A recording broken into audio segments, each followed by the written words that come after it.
Déchirure à l'avant-bras, elle a repris la natation avec les bras, en tout cas elle faisait des jambes mais avec les bras, elle a repris 2-3 jours avant la Coupe du Monde de Berlin. Ça ne l'a pas empêché de finir deuxième derrière Beryl Gastaldello, mais voilà, elle va vouloir remporter ce titre forcément qu'elle a depuis de nombreuses années et signer un gros chrono pour s'affirmer comme l'une des favorites pour le 50 mètres papillon au championnat du monde de Melbourne.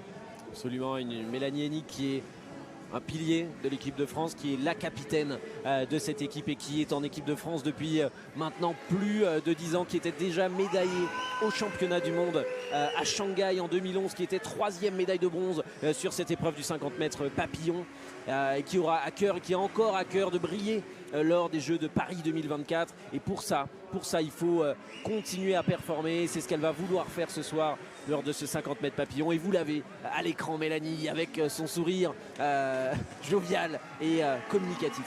Voilà, Mélanie Hennig qui salue le public présent ici à Chartres et qui va vouloir signer une grosse performance, un gros chrono. On le sait, elle a déjà nagé sous les 25 secondes. Mélanie Hennig, elle a un record de France à 24,56. Exactement, 24,56. Elle avait signé à Glasgow en 2019, l'année où elle avait été championne d'Europe en petit bassin. Elle a une carte à jouer à Melbourne, elle le sait. Ranomi Kromowidjojo n'est plus là. Sarah Sjöström ne sera pas à Melbourne. Elle a été vice-championne du monde en grand bassin, derrière la Suédoise. Elle va forcément vouloir décrocher le titre mondial à Melbourne. Et c'est ce qu'on lui souhaite. Et pour l'aider ce soir, plusieurs nageuses, et notamment une que vous connaissez très bien, il s'agit de Marie Wattel, la championne de France du 100 mètres papillon, la championne d'Europe de cette épreuve et la vice-championne du monde de cette épreuve, qui sera juste à côté, qui a réalisé 26 secondes et 16 centièmes à 1 seconde tout pile de son meilleur chrono. Et puis une jeune nageuse, la nageuse d'Annecy, la sœur de Johan Endoy Brouwer, Mati, qui a nagé 26 secondes 61 centièmes, son meilleur chrono. Et il y a une donnée intéressante, si Marie Wattel veut se qualifier également, il va falloir nager plus vite que Beryl Gastaldello qui avait fait 25-16 à la Coupe du Monde de Berlin. On va suivre ça dans un instant.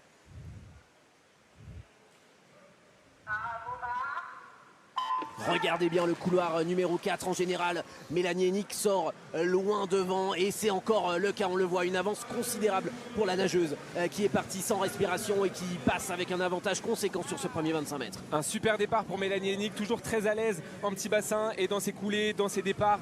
Et là également au virage où elle accroît son avance. Mélanie Hennig, seule au monde dans ce 50 mètres papillon qui va toucher le mur. On va surveiller le chrono, 25-26 pour Mélanie Hennig, juste devant Marie Wattel et Mati Endoy Brouwer.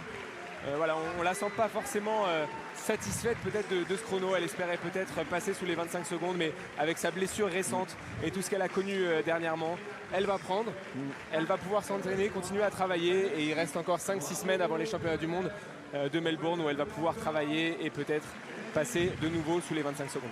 Elle n'a pas eu beaucoup de chance sur les parties techniques, parce que ce soit au virage ou à l'arrivée, elle était sur le mauvais bras, puisqu'elle a dû allonger les 2 fois pour venir toucher. Donc c'est vrai que ça, sur une épreuve comme le 50 papillon en petit bassin, ça peut faire perdre un peu de temps. Voilà, des petits réglages en tout cas pour Mélanie.